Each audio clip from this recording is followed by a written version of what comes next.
And that's what we do here. We raise the veil, yes? God is right here in our heart, and we are here to lift the apparent obstruction to the realization of that truth, that presence, that power, that love that we call God. And it's so reassuring to say that over and over again, that there is this one presence and one power in my life. And I like to think of it as my life, because in my life has a little bit of a feeling of, like a little separation. But as my life, we are God's expression. We are the oneness that we profess needs to be taken quite seriously and quite profoundly, because that is the truth. And what we do when we're singing these songs, and what we're doing prayers and meditations and listening to messages and reading books, is we're really trying to dissolve this illusory barrier between us and this infinite presence, power, love that we call God. We're really just trying to get this illusory sense of self to sort of lose its grip upon our awareness and bring forth what is more true, which is essential to us, is that we are spiritual beings and that we are in a human body. But the essence of us, the primary identity that we hearken to know and that we are spiritual beings. We are chips off the old block, as Richard Levy used to say. Chips off the old block, microcosms of the macrocosm, or any other version that you want to say, but no separation in those distinctions, no separation. We are going to be looking at this book the Sundays that I'll be sharing with you over the next 2 months, The Untethered Soul, and thank you for letting me use it. I had it on Kindle. It was sitting right by my bedside, and I left it there, so Reverend Donna let me borrow hers. But this book is available at bookstores. Of course, it's available online. And I have read this book, I would say, probably 5 times. And I've taught from it numerous times. It's just that good. It's just that, it's a clear teaching. And, regardless of where you are on the spiritual path, and even really what your religion is, this book would foster an increased awareness of the essential truth of who you are. And simultaneously, or really as a prerequisite, moving out of the way the false ideas that we have about ourselves. Who we think we are, who we take ourselves to be, is really the problem. There isn't any lack of God's self. There is no lack of that, because that's how you were created. But we've lost that original awareness. We've lost that divine sense of our own being. And that's really what we have to do.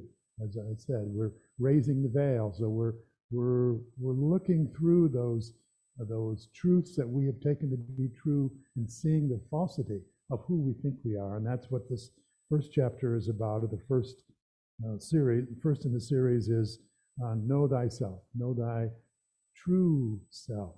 And that quote from, I don't remember who said it, it's in this book, I'm sure, but be true to thyself, and then you cannot be false to any man. Know thyself, know your true self. I mean, there's nothing more important and more essential to our spiritual process than knowing our true self. And that's really what maybe you could say all religions are about. And they take their own paths to get there. But when we know who and what we are, then we have taken on this mantle of love and peace and joy naturally, not by adding something to ourselves, but by bringing forth our true nature. We bring forth the fruits of the Spirit. We bring forth the love, the peace, the joy that we are seeking for in all of our somewhat misguided ways as human beings. We can find those qualities naturally by remembering and recognizing and bringing forth the awareness of who and what we are. So that's what we're going to be about. And in your bulletin today, or you won't have this if you're at home, but we can send it to you, as we mentioned. The very first point on these points to ponder is the quintessential question of all spiritual seeking is what? Who am I? Who am I? And of course, if we take the surface mind and we to seek to answer that question, we will come up with less than truthful answers, but they certainly serve us at the level of our humanity.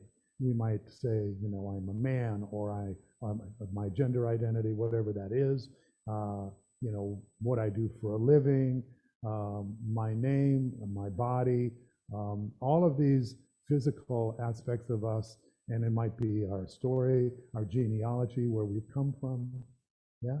And those are all true as far as that goes. That is true, but it doesn't go far enough because it overlooks our essence. It overlooks who we are as spiritual beings, and that's what we're seeking to get back to, because to know who and what we truly are is to transform our lives.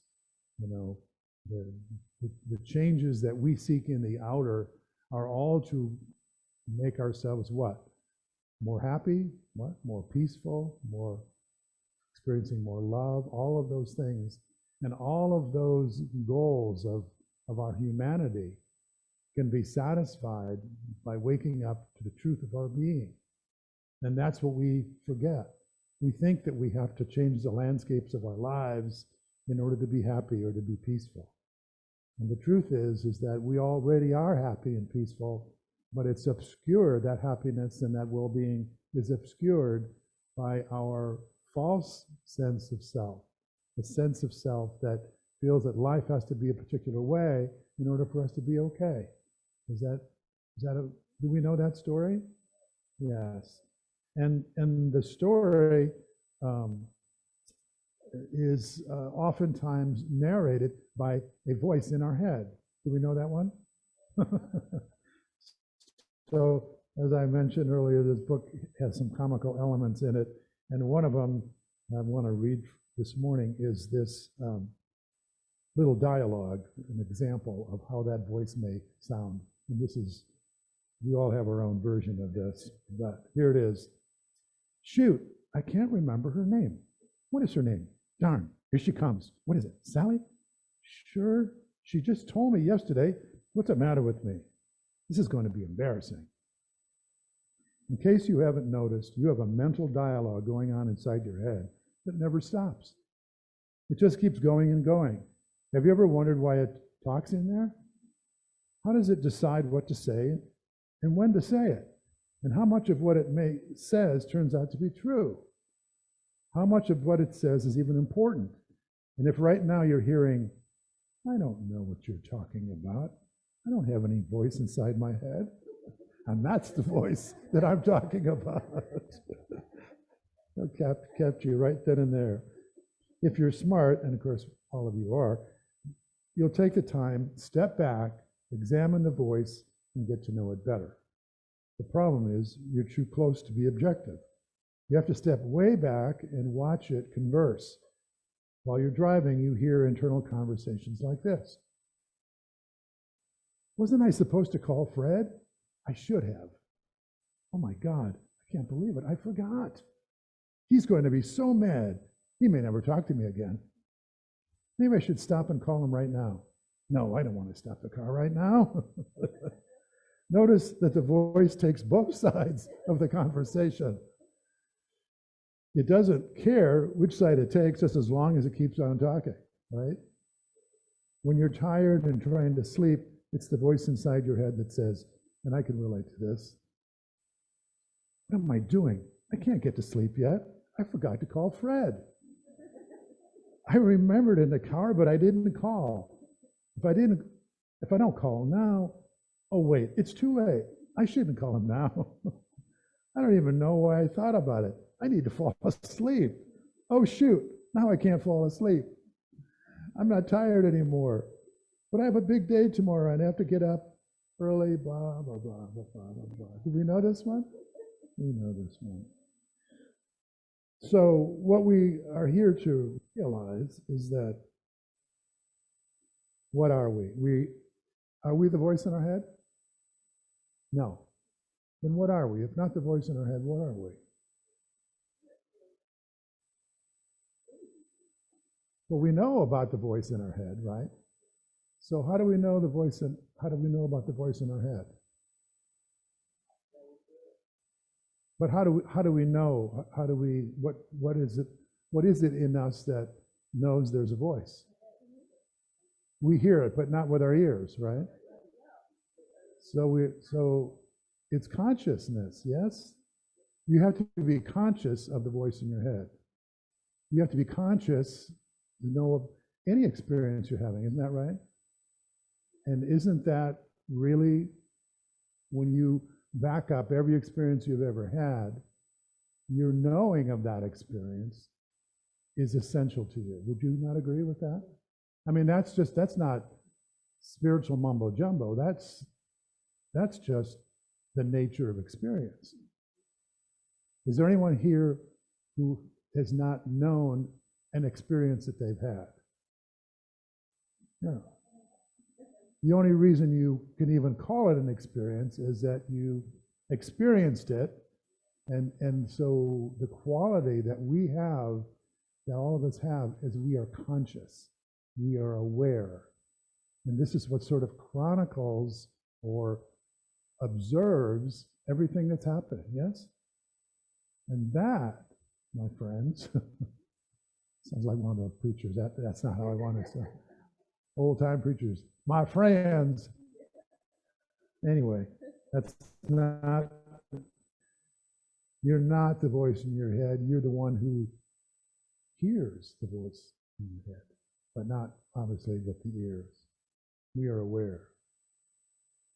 Come to know the one who watches the voice. That's really what this spiritual journey is all about for you and I, is coming to know that voice in the head, becoming, instead of just allowing it to sort of like define us and determine who and what we are, and all of its fears that it raises all of the time, and all of its concerns, because it's like always on red alert, isn't it? It's always looking out for what can hurt us, and to try to avoid those things that we don't want, yes?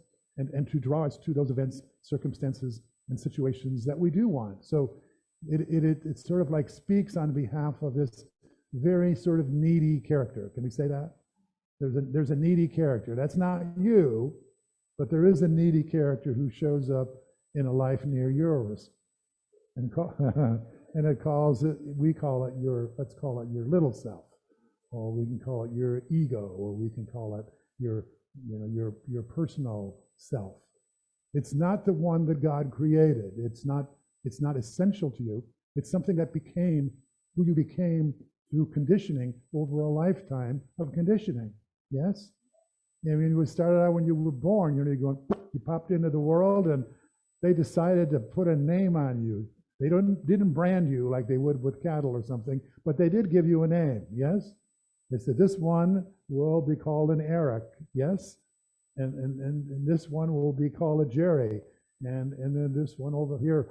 And that became you. So you thought that, oh, okay, then I'm a Larry. And then someone said, and you're a boy, and you're a boy. And so our identity was given to us over time. And, when we're very, very young, when we're less than 18 months, I think is what they say, when we're prior to about 18 months,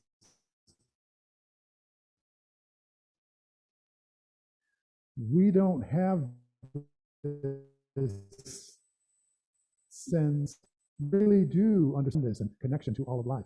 It's only later when our parents and our caregivers were saying, like, you look in the mirror, that's a Bobby, and that's a Mary, and that's who you are, and then over there, that's Sally, and those are different, and those. So we began to get this very differentiated understanding of what we are, and it all had to do with this boundary at the level of our body, with everything inside my skin is me, everything outside this skin is other. It's other people, it's other objects in the world, right? Well, that isn't natural to us, but it is natural to the human and the human conditioning. So you can see why we have this problem today of, I don't get this oneness thing. What is this oneness thing?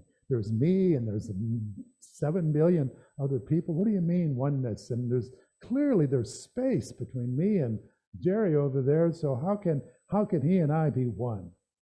You know, so we're really confounded by the conditioning that we've had. But the good news is that since it isn't really true, we can begin to unravel or deconstruct this impression that has been foisted upon us so that we can go back to its original seeing and knowing of our connection, which is metaphysical. It's beyond the physical. Time and space, as strange as it sounds, is not for real. There is no such thing as time and space. Now we have to agree that there is time and space in order to function in the world. Yes, yes, yes. I don't want you not thinking there's time and space when you're driving your car near me, for example. Or when we're going down, when we're going down the grocery aisle with the cart. I want you to recognize that I'm in your way and that you're going to move around me, yes? But when we are looking for the ultimate truth, the deepest truth, because this is where we will find our ultimate happiness and peace and love that we seek so deeply, we need to have that deeper truth. And we need to bring that into our consciousness as much and as often as we can. And we can still function in the world. We have the capacity to, as Jesus said, to be in the world, but not of it. In other words, to be in the world, Jesus wasn't walking around going, there's no time, there's no space. He was obeying the laws, the physical laws of the universe, as he was also saying, the Father and I are one, and I am in you, and you are in me, and we are one. So we can carry this consciousness of oneness and function in an apparent world of diversity and discrete and separate objects. Does that make sense? We can do that. We sometimes just sort of have to take that on faith until we have the full realization of what we are and see that, yes, we can. There are millions of people in the world who have woken up spiritually, and they have no problem functioning in the world. But they certainly see the world differently, and they see themselves differently, and they see you and I differently, because they are not just looking through the lens of separation, they are looking through the lens of oneness, and they feel and they sense and they know an essential connection, and the apparent barriers are dissolved in their knowing, in the knowing place of their own heart, while they can still honor and respect the apparent differences and separations that are needed to function in the world. So that's what we're going to be about. How's my time? Oh, there it is, 11:20. Very good. Sometimes it feels like I've talked forever. I don't know if you know this. And then I'm like, oh my God, have I talked for an hour? I don't know. Especially when I get into these topics that are just, they're like yeast in them, and they feel like they just expand and they could go on forever. And that maybe I have gone on forever. Somebody get a cane, pull them off there. So let's look at the 10 points that I have on here, 11 points it looks like, and see if I've hit any of them. That's always good to know. And there will be a launching point to say a little bit more. So number one, quintessential question of all spiritual seeking is, who am I?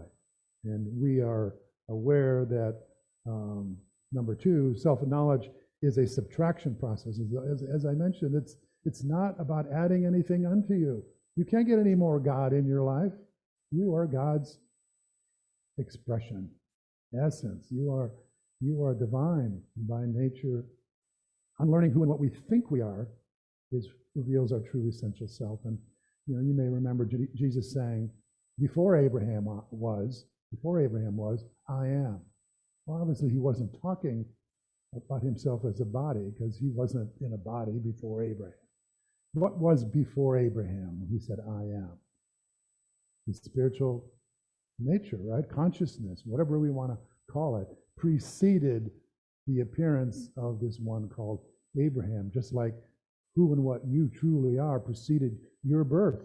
You came into a physical body. That wasn't the beginning of you, the real you. That was the beginning of this character called Eric, and so forth. So that's the distinction we make, is that we're here to sort of break through and see through the false self that we are, who we have taken ourselves to be, and to realize this deeper self that we are. Then number 3, you are not the voice in your mind, you are just the one who what? Who hears it. You're the one who hears it. You're the one who's aware of the voice in your mind. And the trick, of course, is not to be carried away by the voice in your mind, because it will lead you astray. It's sort of like having a puppy. You have a puppy, and they just run around and they sniff here, and then they just come over here and sniff over there. They're not even done sniffing over there. When they go over here, it's like that's the way the mind works. It's a discursive process, because it's almost like a radar. It's looking for all the things that it either wants to avoid, the things that it doesn't want, the things that it wants to get, because it desires things, all of which to take care of this very needy self, this vulnerable self. And the real self has no such needs. Number 4, beware that you are the one watching the voice talk, and come to know the one who watches. And 5, the only way to find peace and contentment is to stop thinking about yourself. And I swear, if you want a really simple practice for this week, if you don't want to do anything else, just work with the notion of stopping whenever you're thinking about yourself. Stop it. Just stop it. Just pretend, not as a beating yourself up kind of a thing, like, oh, you dummy, you're talking about yourself, because that's talking about yourself too. It's really about just catching yourself, thinking about yourself, and just letting it go. It's amazing how well you'll get by in life without thinking about yourself. All the thing about, oh, I have to take care of I have to protect myself, I have to take care of myself, I need this and I need that. You know what? The universe knows what you need. And we could call it God if you wanted to. And all of your needs, will be taken care of if you trust life. But what makes us anxious and neurotic is this constant worrying about, do I have enough this? Do I have enough that? What's she going to say if I do that? What's she going to think? And the whole thing, like, I didn't call Fred, and Fred's going to be mad with me. And all of that narrative is just what makes us crazy, and what has us constantly seeking but not finding. Yes? Number 6, subject-object relationship. You are the witness. The object is what you are seeing. So that's, we tend to think in terms of dualism instead of oneness. We think that there's me, and then there's the world outside of me, which I observe. And so I see myself as a separate subject, and everything else is a separate object. That isn't the way it is. And that is what causes us to feel separate. It causes us to feel like something's missing. It has us constantly desiring some object that's outside of ourselves. It has me, the subject, that's missing something that I want, or wants to avoid something that would be harmful to me. And that subject-object thing is functional in the world, but it's dysfunctional for our well-being and our happiness and our peace. Because as long as we see ourselves as separate from all of life and all of good, then we're always in a state of need and lack, and something's missing. You gain freedom by objectively watching your problems instead of being lost in them. Sounds like a good idea. Objectivity, yes? In other words, if I realize that, it's not like we become like completely unaware of what our needs are in life, but we don't see them as fundamental to our well-being. We just see them as something that is happening in the world, and we don't go so far as to saying, without that, I won't be okay. because fundamentally you are okay. So we're working against that narrative. Consciousness is pure awareness. There is nothing higher or deeper. Who sees when you see? That's consciousness. Who hears when you hear? That's consciousness, or another word is awareness. Who is having all these experiences? Yes? What is aware of that? And you know, we are so object-oriented or externally oriented that we go very quickly to the notion of the things that we're aware of, but we never look at that aspect of ourselves, the apparatus of observation. And to get familiar with that is to get familiar with our true self. So what we're going to be doing, and we're going to have a little experience in a meditation of looking backwards instead of looking out at life, which we're very used to doing. That's sort of endemic in being a human being, is looking out from a place that feels separate. We're going to look at the part of us that knows, the part of us that experiences, the part of us that is aware, and to become familiar with that. So we're not just looking out, but we're looking in. And how many times have we heard this in spiritual teachings, that the journey to self is an inward journey, yes? In fact, when I left ministry several years ago and I started my own website, the inward way, when I meditated on what do I want to call it, the inward way of well-being is what sort of came to me, and that's what I named my website. Because the inward way is the only true way to know the truth. Because the world will give you all kinds of versions of the truth, yes? But who and what you truly are, which is an inward facing recognition and realization, is going to give you the truth, the whole truth, and nothing but the truth, so help me God. And that's what we're in. That's what we're in for, yeah?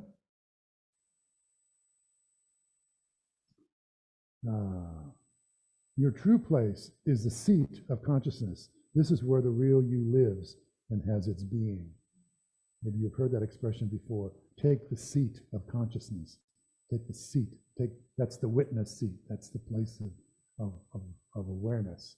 Instead of being in what you're aware of, which is what we get lost in the narrative, it's like be in the place of witness. It's like climb up onto the lifeguard tower, and become the one who takes in the scene and sees the big picture. And that knowing is the true north to who and what you are. What differentiates a conscious, centered person from one who is not is the focus of their awareness. And that's a very plain statement. Where is your consciousness? Who are you? I am the one who sees. From back in here somewhere, I look out and I'm aware of the events and the thoughts and the emotions that pass before me. I am the one who sees. So let's see, shall we? Let's go within. Let's close our eyes for a few moments. Take a deep breath, and we're going to leave our head here for a moment because, even though we seek to understand everything that I've said to you today, is what you already know in your essence, in your heart of hearts. So let's bring our awareness now. If we are in our head, let's bring it down into our heart, journeying into this centered place, the center of our body, in the center of our awareness. And I'm going to ask you, once you're there, feel the peace, feel the safety of this abiding place in your heart space. This is not a thinking place. This is a knowing space place.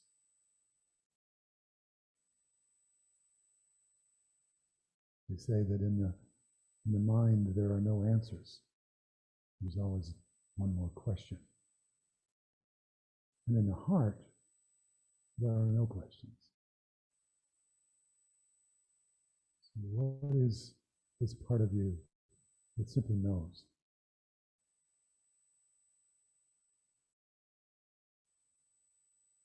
And if I ask you this simple question, who are you? What emerges from that inquiry? Who am I? Who are you? And see what comes.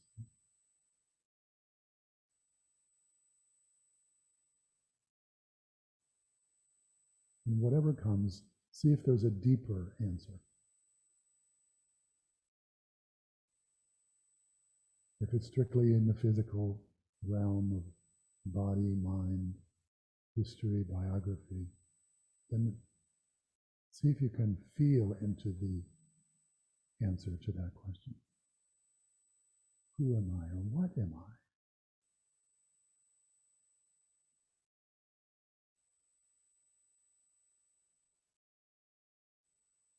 How do you know that you are?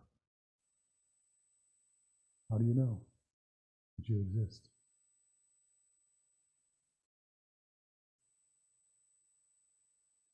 If I were to say, are you in there?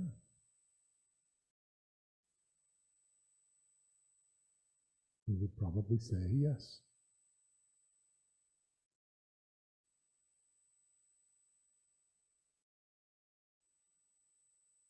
Or if I say, are you aware?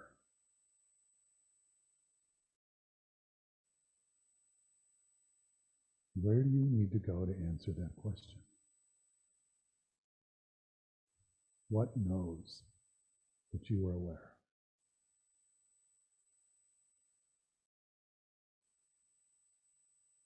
It would seem that the only logical answer, in this case, is also truthful, that only awareness knows if you are aware that you are.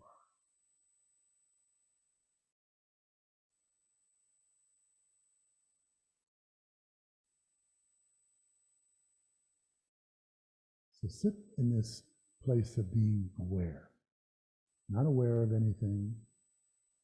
And if you begin to become aware of anything objectively, just go back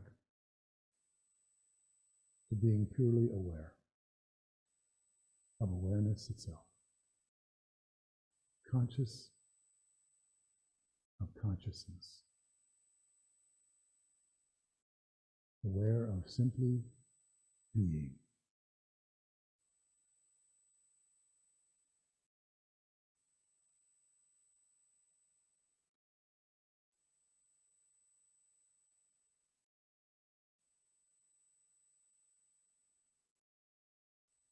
The I am that you are is a complete description and definition of who and what we truly are.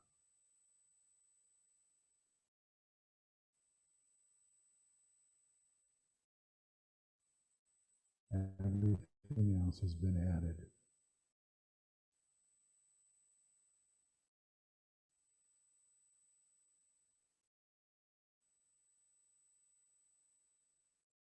See if you notice that in this place of just simply being, there are no problems. There are no questions. Nothing needs to be answered or completed or explained or justified.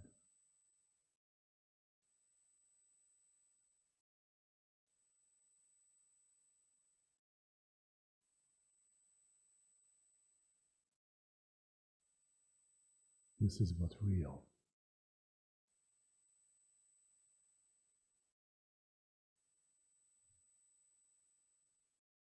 Nothing unreal exists, as the Course in Miracles says.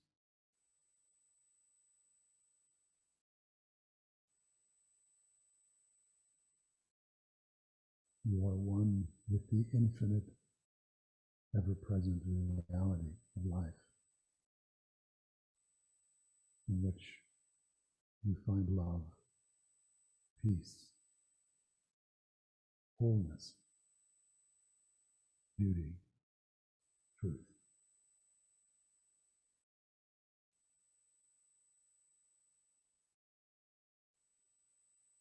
Let's rest here in the silence.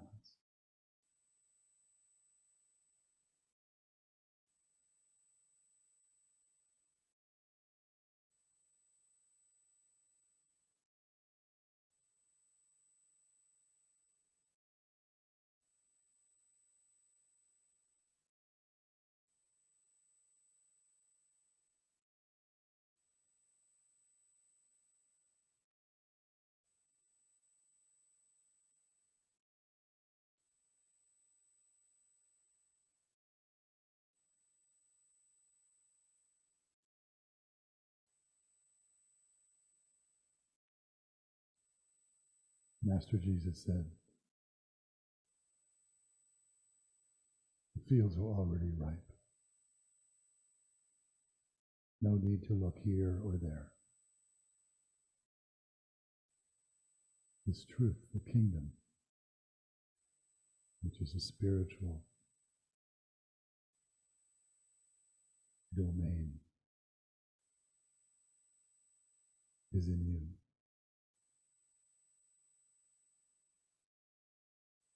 This is you. Know this and be free.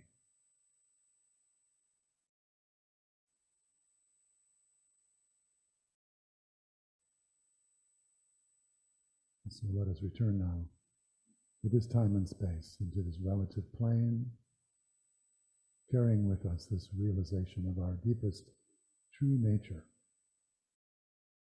Awareness, aware of itself, functioning peacefully and lovingly and creatively in a body for the greater good of all. So be it. Amen. So we'll continue when I see you again, but we will have a class today, so if you want to join in person or by Zoom, we will start about 12:15 today. Yeah?